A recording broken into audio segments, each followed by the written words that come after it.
As we get started with the questions, one thing I wanted to thank you for your message tonight.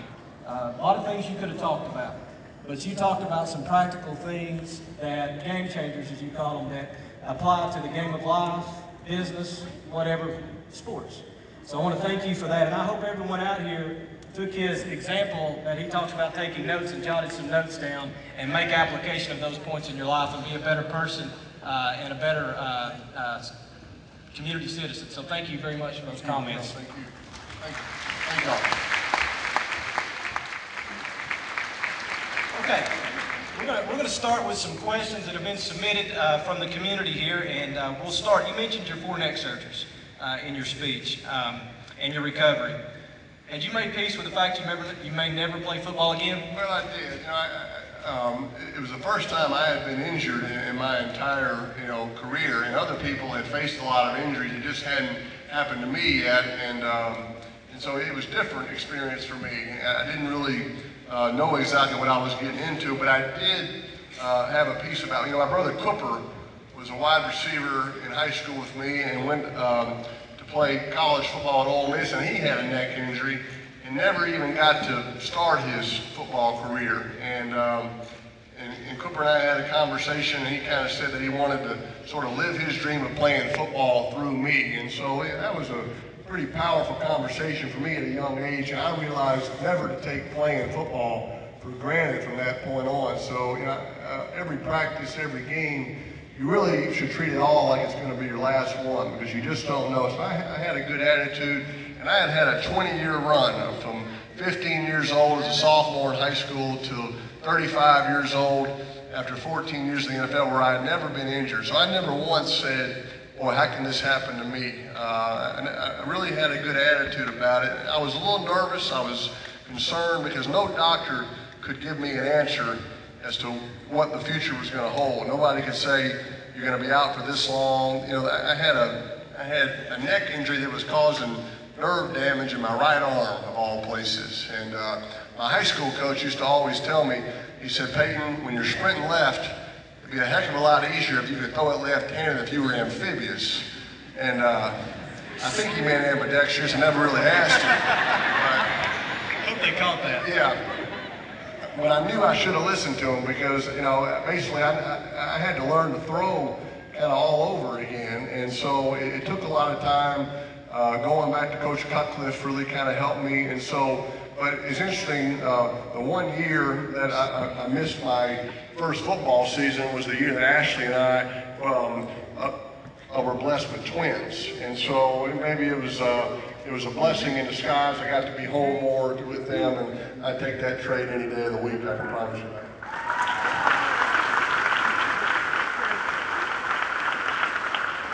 You mentioned coaches here, and you keep coming back to Coach Cutcliffe, and I know you've played for a lot of great ones through the years. One of the things you talked about in your speech is invest in a coach. Yeah, to me, I'm sure there's everybody in this room tonight can name a coach who at some point has had an impact on their life. Whether you're a high school athlete, you're in business, you're a teacher, wherever, there's a coach that's made an impact on all of us. And I've been fortunate, I've gotten to play for some great coaches. I mentioned Coach Cutcliffe. I still get to go back and get coached by Coach Cutcliffe, and it's funny, very rarely do you get to go back in time and do something all over again. But when he and I are on the field working out, I feel like I'm 19 years old, and he's yelling at me, I'm getting mad at him, but I'm staying at his house that night, he's gonna buy me dinner, so I have to get over it. But, his shorts are a lot longer now, thankfully, but it's a really unique experience, and so that's been very special. Philip Fulmer was as loyal a coach that anybody could ever ask for.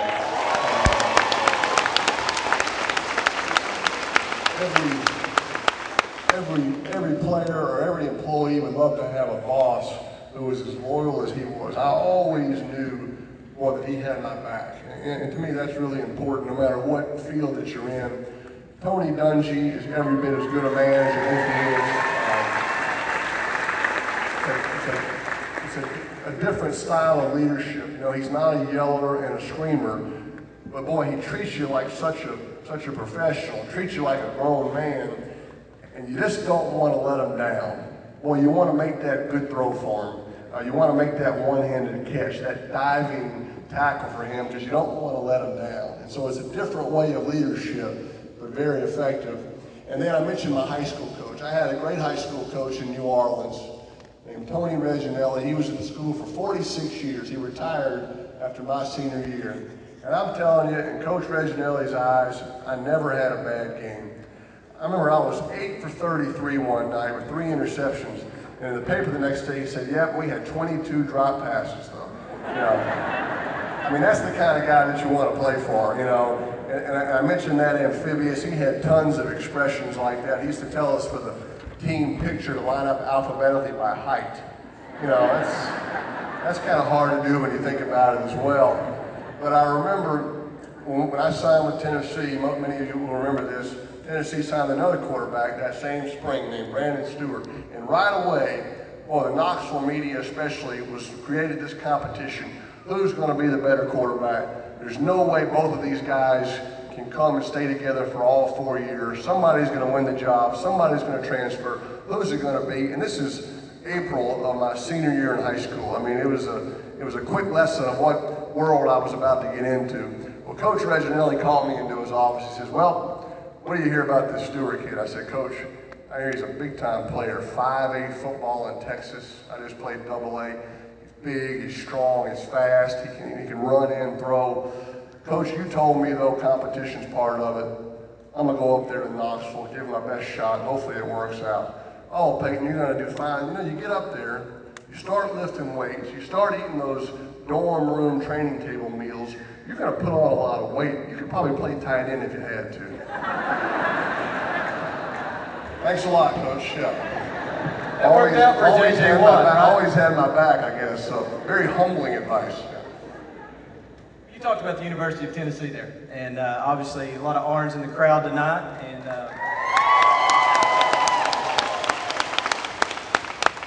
talk about your love and connection to the University of Tennessee. Well, certainly that's the word. I have a great love and a passion, for the University of Tennessee, but really the whole state. And when I signed with that, nobody wants to hear me sing like that.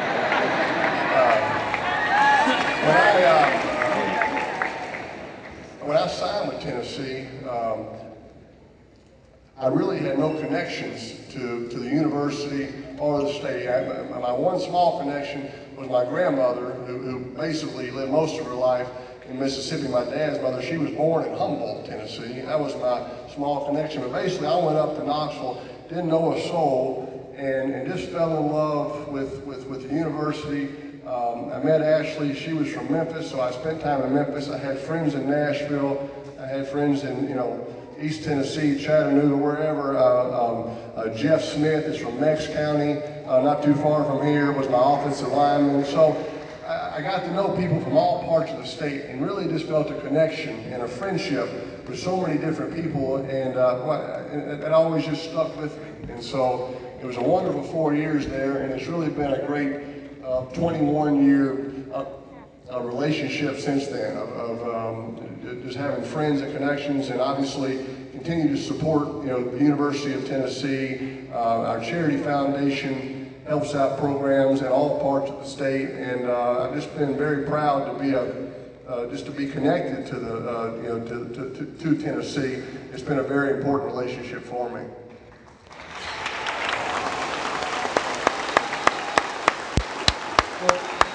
Let's stay on the topic of the University of Tennessee. I know over the past week or so you've been up there working out with the guys. Talk about this coming year. Well, yeah, I mean, I'm excited. I know there's a lot of orange here. I know all of us are excited.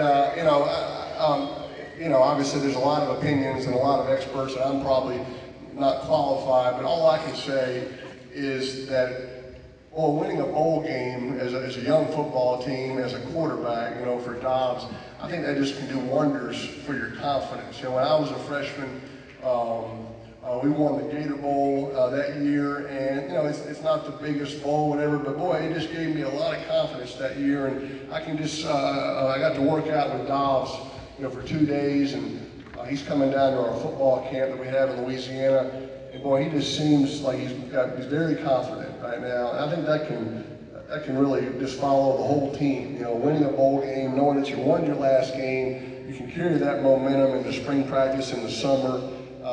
You know, I think our team's going to be better. I don't think anybody else in the SEC is coming back to us, though. I think we have to go and try to catch them. And the SEC is like the NFL. It is just super competitive. And if you're going to get something, you have to go and take it. But I really like Butch Jones. I think he wants to be there. He wants to get Tennessee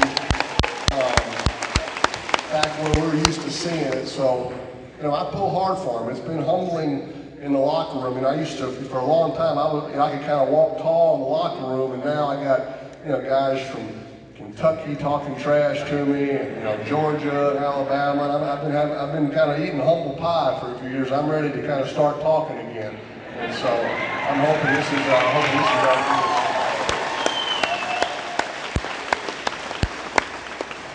Okay, kind of a not serious, but to your football days. Who's hit you the hardest? Oh, thank you. Thank you for bringing that up. Yeah. Well, the guy that's probably hit me the hardest and the most often, unfortunately, thankfully, has just retired. And his name is Ray Lewis for the Baltimore Ravens. And, I sent flowers to his retirement ceremony. And, Ray, just a very friendly guy. It seemed like every time he hit me, he kind of like to drive me into the ground. He was always kind of using me to help him get up, whispering something like, "I'll be back here in a couple of minutes, punk." Very, very friendly. Hugh mentioned that I was fortunate to play in a number of Pro Bowls, and I played in all those Pro Bowls with Ray Lewis as a teammate. We were representing the AFC. We were on the same team over there in Hawaii, kind of this relaxing week. Man, I was over there working. I was buying Ray's dinner, his drinks. I bought him golf clubs one year, trying to maybe soften him up a little bit. Come October, he may remember and soften the blow, but he never seemed to remember, and he'd still drive me back to the ground. So anyway, he's the best defensive player I've played against, but I'm not disappointed that he finally retires. Okay, what's a typical game week in the NFL like for Peyton Manning? Balancing preparation, family, all those things? Well, sure. It's certainly a busy week, and there's definitely a change for NFL players in season and off season. This last month we have July basically off, and we start training camp July 29th. You still have to work out. They give you a program, but you're allowed to be wherever you want to be, and a good time with your family and friends. And so I'll definitely enjoy this month, but knowing that July 29th is about the intensity is about to pick up, and hopefully you're going to be playing all the way until February. So it's about a 6-month grind that you're getting ready to start. But you play Sunday, you'll come in Monday, watch the film of the game, lift weights. Tuesday's your off day. Ends up being not much of an off day. You have to usually go in, lift weights again. There's always a voluntary, mandatory quarterback meeting. It seems like every Tuesday. Yeah, mandatory voluntary, as I call it, these union rules. And then Wednesday and Thursday are really your big work days, where you're over there from 6:30 to probably 5:30, where you're meeting most of the time, watching film, going over the game plan, practice for a couple hours. Friday's a shorter day. Saturday is a travel day, or you check into the hotel, and Sunday you do it all over again. So it's for me, it's a lot of mental preparation. For these linemen, it's a physical deal, but it's a lot of mental, a lot of film study, studying the game plan, and then trying to win on Sundays. And football is for an offensive player, it's a 3-hour game. It's a 60-minute game. I only get to play half of it, and it usually comes down to about 4 or 5 plays. And when you make those plays, boy, it's very special. When you don't, it's hard to sleep, on Sunday night, because it can be disappointing. But all I can say is I try to do everything I can to get ready for that game. And so after that game, if it doesn't go our way, believe me, there's plenty of times where I wish I could have a throwback or whatnot, but I've always been able to say everything I could to get ready for this game. That gives me a little peace of mind at night when I put my head on that pillow. Okay, none of us are getting any younger, right? So the retirement talk comes around. We're going into comedy, we're going into coaching, but You're good at both. I mean, I think you'll be great at both. But Yeah. you know, so what does the future hold after football? I don't think I'm going into either one of those. You know, I enjoy doing these commercials. I think because I don't think I'm an actor or a comedian is why they kind of work. I think this director will usually let me say my words, let me say y'all or yonder, or, you know, I can kind of put it in my words and it comes across a little, you know, more natural, I guess.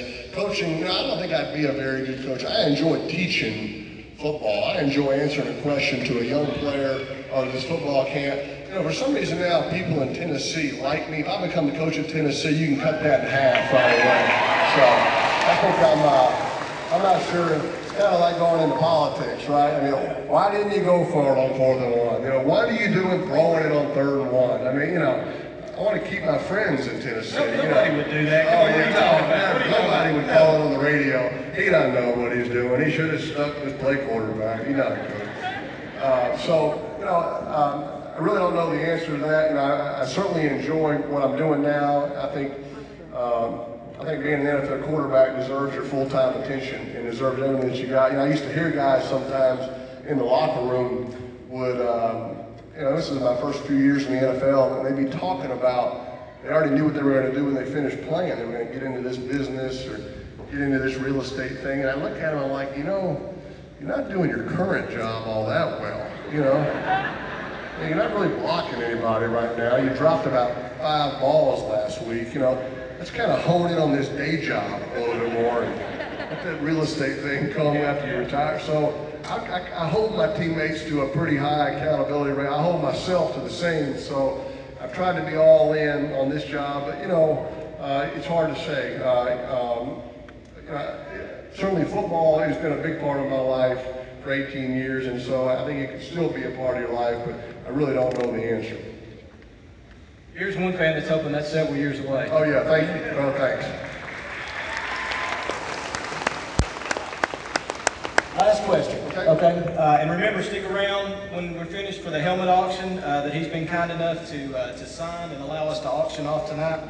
In your talk, you talked about having the ability and the resources to make a difference, and that when you do, it's important to do that. Talk about your Payback Foundation and the work you do through that charity. Well, you know, obviously, just like all the folks here tonight, it's I think it's important to give back to the communities that have been a part of your life. And the Payback Foundation basically gives grants to programs that provide leadership and growth opportunities to people who don't have life easy, children who don't have life easy, in the 4 communities that have been a big part of my life. Louisiana, where I grew up, Tennessee, where I went to school, where Ashley's from, Indiana, where we lived for 14 years, and now Colorado. And there's lots of kids in those areas, believe me, but I think, you know, giving back is important no matter what we do, giving our money, giving our time, sometimes just listening to somebody. That's what the Payback Foundation has kind of been about, sort of paying back for the blessings of Ashley in our lives and trying to help communities. So I really admire what all of you are doing tonight, helping the Athens Area Chamber of Commerce. You certainly got a great community here, but it takes the community to support it. Everybody's got to help, do their part, giving their time, giving their money. So I really commend you all, and I thank you all very much for having me here tonight. Thank you very much, Peyton.